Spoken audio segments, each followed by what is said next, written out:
How you going, guys? If you're installing our Vhedia M series head unit in your Mitsubishi Pajero and you're not getting any power to the screen at all, it could be a grounding issue. So today, this is a 2007 Mitsubishi Pajero, which was getting no power to the screen at all.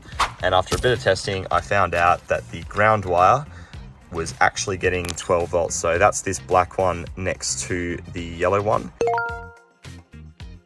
And from this car adapter plug, so this one here is what it looks like. You've got the battery one, and above it you've got the black one here, which is the ground, which I've cut.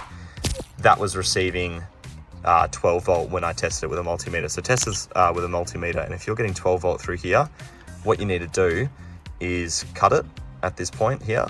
So then you've got this little wire here is where you should be now getting a ground through. So what you need to do is hook this up to anywhere that's going to be a solid ground. So for me in this car, there's a bit of a metal plate behind the unit which had some bolts in it, and I just undid one of the bolts, put in a ground wire, and then put the bolt back on, and then I was getting a good ground and the unit was booting up all good again. So let us know if you need any help with this. So if you have any issues, call us on our website or our live chat emails, and we'll help you find a suitable ground or fix this issue. But yeah, that could be the cause, so let us know if you need any help.